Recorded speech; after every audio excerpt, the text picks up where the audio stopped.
Դեմ չեն կլինի, եթե պարզվի, որ մեր եւ Ռուսաստանի միջև կա փոխադարձ ըմբռնում, որ ղազախական ընկերությունը երկուսս համարել ընդունելի է։ Հայաստանի ռուսական կառավարմամբ երկաթուղին ղազախական ընկերությանը փոխանցելու հարցը օրակարգում թևածող գաղափար բնորոշեց Փաշինյանը։ Ռուսաստանի գործընկերները դեռ չեն ասել, լավ, համաձայն ենք, եկեք տենց անենք։ Ռուսաստանցի պաշտոնյաները առայժմ ասում են, թե այս հարցը որևէ երրորդ կողմի հետ քննարկման նույնիսկ չեն առել։ Դաշնության տրանսպորտի նախարարն է ռուսական լրատվամիջոցներին փոխանցել, կոնցեսիան հանձնելու շուրջ բանակցություններ չեն վարում։ Նախ մենք չենք ծրագրում որևէ մեկին կոնցեսիա տալ, եւ երկրորդ, Հայաստանի մեր գործընկերները այդ հարցերը պաշտոնական մակարդակով չեն քննարկել մեզ հետ։ Իսկ Հայաստանում այս հարցը քննարկում են նաև այլ պետությունների հետ, որոնց գործարքը կարող է հետաքրքրել։ Տեսադաշտում միայն Ղազախստանը չէ, շրջանառվում են նաև այլ պետությունների անուններ՝ Քաթար, Քուվեյթ։ Ես ինքս հանդիպում եմ տարբեր երկրների դեսպանների հետ եւ բնական է հետաքրություն, խոսակցություն դրա մասին կա։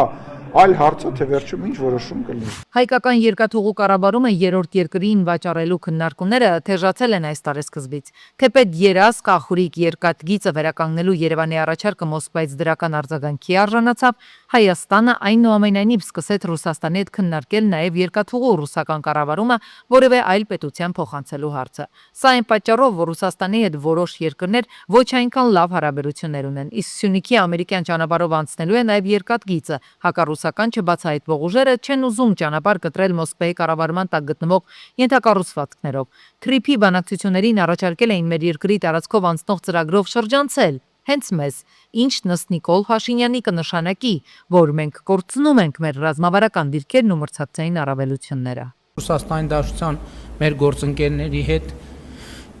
եւ մենք հարցի վերաբերյալ նաեւ որոշակի ըմբռնում ենք տեսնում, ինչի համար շնորհակալ ենք, որովհետեւ ելի եմ ասում, մեր ասածի մեջ որևէ բան, որը ուղղված է Ռուսաստանի դեմ չկա։ Չնայած ըստ Փաշինյանի ռուս գործընկերներից ըմբռնում են տեսել այս հարցի վերաբերյալ։ Մոսկվայում սակայն անդրադառնալով թեմային արտգործնախարարության պաշտոնական ներկայացուցիչը նույնիսկ տարօրինակ էր որակել երկաթուղու վերաբերյալ Երևանի մեկնաբանությունները։ Միևնույն ժամանակ անվտանգության խորհրդի քարտուղար Շոյգուի խոսքով Հայաստանի երկաթգծի համակարգը մեկ գիշերում կփլուզվի, եթե Ռուսաստանից զատ որևէ այլ պետության հանձնվի դրա կառավարումը։ Չեմ գնահատի այլ պետությունների իրավասությունները երկաթուղային տնտեսության կառավարման հարցում, բայց կարող եմ վստահաբար ասել, որ դժվար թե որևէ այլ ընկերություն կարողանա լիարժեք փոխարինել ռուսական երկաթուղային փոխադրողին, որը արդյունավետ եւ վաղուց աշխատում է Հայաստանում, ոչ ամենապարզ պայմաններում։ Հայկական երկաթգծերը Հարավկովկասյան երկաթուղու կոնցեսիոն կառավարմանը հանձնվել է 2008-ին 30 տարով եւ այս պայմանագիրը եւս 10 տարի երկարաձգելու իրավունքով։ Եվ փաստաթղթի գոյության 18-րդ տարում փորձագետներն այնքան էլ իրատեսական չեն համարում կառավարական փոփոխությունները, որքան էլ Երևանի առաջ քաշած պատճառներն օբյեկտիվ լինեն, ընդգծում են մասնագետները։ Տնտեսական կախվածությունը օրինակ վերջին տարիներին կտրուկորեն աճել է Ռուսաստանից։ Հիմա այս ստեղծված իրավիճակում նաև պետք է հաշվի առնվի, որ մոտակա արդեն ժամանակ ընտրություններ են Հայաստանի Հանրապետությունում լինելու։ Դրա համար չեմ կարծում, որ մոտակա կես տարվա ընթացքում հնարավոր լինի կառավարման երկաթուղու հանձնումը այլ երկրին, որովհետև իհարկե սա արդեն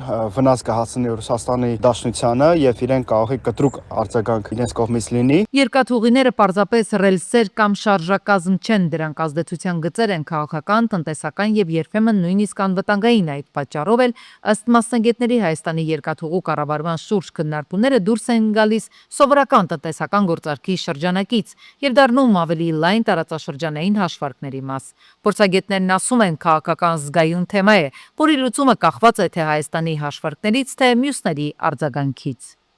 Գյորջյան Կասկադ 60 ամիս փուլային վճարում բազմաթիվ առավելություններ։ Հայաստանում աշխատանք կա, աշխատանք փնտրող կա, բայց գործազուրկների թիվն էլ մեծ է։ Ինչպես է առաջանում այս պարադոքսը։ 2026-ի մարտի 1-ի դրությամբ ըստ պաշտոնական վիճակագրության Հայաստանում աշխատանք է փնտրում 38191 քաղաքացի, որոնցից 28040-ը գործազուրկ է, 26361-ը անմրցունակ։ Սակայն գործազուրկի կարգավիճակ ունենալը դեռ չի նշանակում, որ տվյալ անձը իրոք աշխատանք է փնտրում կամ օրվա հացի խնդիր ունի։ Միասնական սոցիալական ծառայությունում գործազուրկ գրանցված քաղաքացիները օգտվում են սոցիալական որոշակի երաշխիքներից, ուստի ինչ որ առումով նրանց նաև ձեռնտու է այդպես էլ աշխատանք չգտնելը։ Մենք ներկայումս որոշում ենք կայացրել հերթով անդրադառնալ մարդկանց, այսինքն իրական նպատակը հասկանալ, իրականում ուզում են աշխատել այս մարդիկ եւ լինել մեզ մոտ, թե ոչ։ Պետության տեսլականը հետևյալն է. սոցիալական հարցերի լուծումը լինելու է զբաղվածության միջոցով։ Պետք է աշխատեն բոլորը, յուրաքանչյուրն իր չափով եւ ձևով։ Պարզապես պետք է, որ գործատուն եւ գործփնտրողը գտնեն իրար։ Հաճախ նաեւ աշխատանք գտնելուն խանգարում է աշխատավարձի չափը, աշխատանքային պայմանները։ Աշխատավարձի թերհայտարարագրման դեպքեր հիմա էլ արձանագրվում են, այսինքն գործատուներն իրենց աշխատակիցներին գրանցում են մինիմալ աշխատավարձով։ Ըստ էության աշխատանքային իրավունքների ոտնահարում է քաղաքացիների եւ այլ պետական ծրագրերից օգտվելու խնդրեմ առաջացնում իրանց մոտ։ Հիմա օրինակ նույն առողջության ապահովագրությունը 201,000-ի դեպքում աշխատում է, 150,000-ի դեպքում կամ նույնիսկ բարձր մինիմալի դեպքում չի աշխատում։ Մյուս տարվանից իհարկե կաշխատի, բայց էլի այնտեղ էլ եկամտային հարկի թաքցնելու խնդիր կա, այսինքն մենք մինչև հիմա ունենք այս խնդիրը։ Աշխատանքի պահանջարկը կախված է նաև կրթությունից ու մասնագիտական հմտություններից։ Հիմա ապրում ենք մի ժամանակահատվածում, երբ աշխարհը փոխվում է մեր աչքի առաջ ամեն րոպե, ու նման զարգացումների ընթացքում դժվար է կանխատեսել, թե այսօր ընտրած մասնագիտությունը որքանով պահանջված եւ ակտուալ կլինի օրինակ 5 տարի հետո։ Շատ երիտասարդներ հիմա ընտրում են մասնագիտություններ, որոնցով գերբեռնված է աշխատաշուկան, ու ազատ հաստիք գտնելը բավականին բարդ է։ Հակառակ խնդիրն է մեծահասակների մոտ։ Նրանց մասնագիտական հմտություններն ու հնարավորությունները հաճախ թույլ չեն տալիս կատարել այն աշխատանքը, որը օրինակ 15 տարի առաջ կիրականացնեին փայլուն ձևով։ Դինամիկա, տեմպ ու ինքնակատարելագործում է անհրաժեշտ պահանջված աշխատակից դառնալու ու այդ դերը պահպանելու համար։ Բուհական մասով էլ պետք է հնարավորինս այդ առաջարկ պահանջարկի իրար հանդիպացնելու գործում ներդրում ունենանք, բայց էլի այդ խնդիրը ունենք։ Օրինակ մեզ գալիս է կարծիքի, ասում է, խնդրում եմ տվեք աշխատաշուկայում պահանջարկ ունեցող մասնագիտությունները, որպեսզի պետական պատվեր տեղադրենք, բայց այդ ինֆորմացիան մաքուր չի։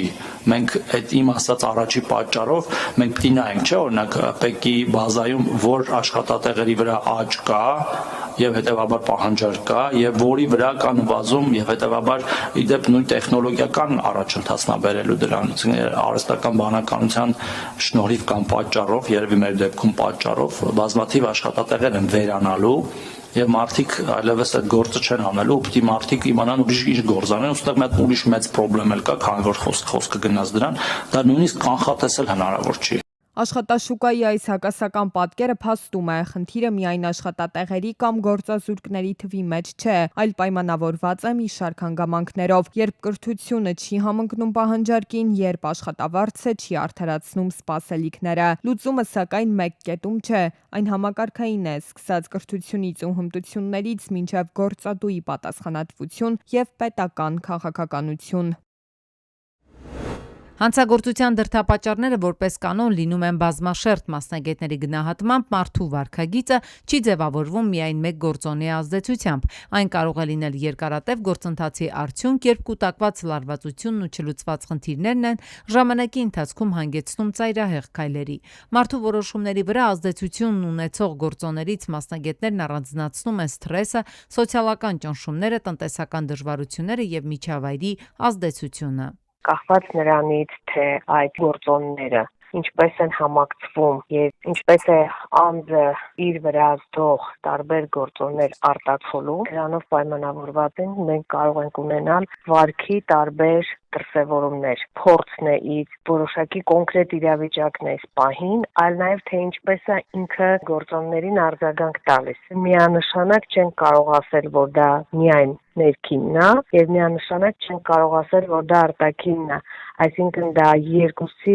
համադրությունն է։ Մասնագետների գնահատմամբ տարբեր իրավիճակներից կախված հուզական ազդակների արդյունքում հանցագործություն կատարած անձը սեփական գործողությունների վերլուծությունից հետո զղջում է կատարած արարքի համար ու անում անհրաժեշտ հետևություններ։ Խնդիրների վերացման հարցում մասնագետները կարևորում են վերահսկողական մեխանիզմների կիրառման անհրաժեշտությունը։ Դա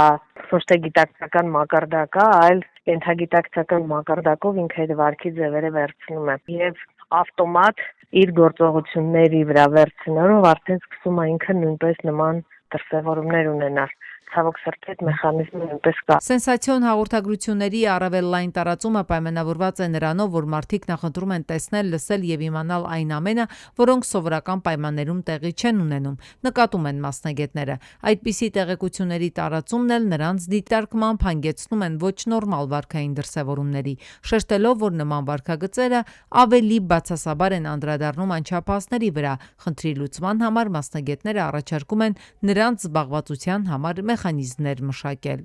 Երիտասարդների, ուսանողների, անչափահասների համար չկան որոշակի կոլեկտիվ պրոյեկտներ հանրային, որտեղ իրենք կարողանային գնալ եւ ինքնահաստատվել, դառնալ կրեատիվ եւ ցույց տալ իրենց։ Եվ ահա նեգատիվ վարքագիծն է առաջարկվում, որպես ինքնադրսևորման, ինքնահաստատվելու մեխանիզմ։ Իդեպ դրանով է նաեւ պայմանավորված դպրոցներում բուլինգի տարածումը մեզ մոտ, որովհետեւ երիտասարդները սկսում են ինքնահաստատվել միմյանց հաշվին։ Մասնագետները շեշտում են խնդրի լուծումը միայն պատժի խստացումից չէ, որ կախված է, անհրաժեշտ է նաև կանխարգելում կրթական, սոցիալական եւ վերահսկողական մեխանիզմների միջոցով։ Նրանց կարծիքով հատկապես կարևոր է դեռ վաղ տարիքից ձևավորել առողջ արժեհամակարգ, ապահովել երիտասարդների զբաղվածությունը եւ նվազեցնել բացասական տեղեկության ազդեցությունը։ Նորագյուղ թաղամասում երեխաները մանկապարտեզ ու դպրոց են հաճախում փոսերը հաղթահարելով, կեղտաջրերը շրջանցելով։ Դե իսկ անտանելի հոտի մասին գերադասում են լռել։ Ամառը փոշին է անպակաս, ծմրանը ցեխը։ Այն ինչա։ Վերևի թաղերն էլ, հա։ Բաբսոշես տրանսպորտը։ Այն հոп։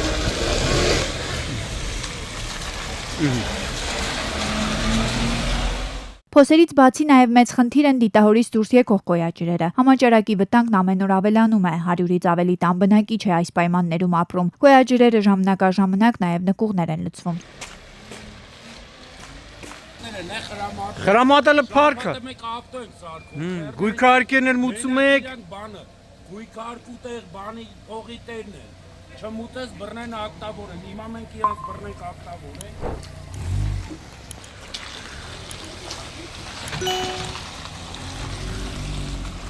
Նորագյուղցիները քաղաքային իշխանության ուշադրությունն են հրավիրում անտեսված թաղամասը գարշահոտից փրկելու ու փոսերը վերացնելու համար։ Հուսով են, որ այս կադրերը տեսնելուց հետո պատասխանատուները այլևս խնդիրը մեկը մյուսի վրա չեն գցի։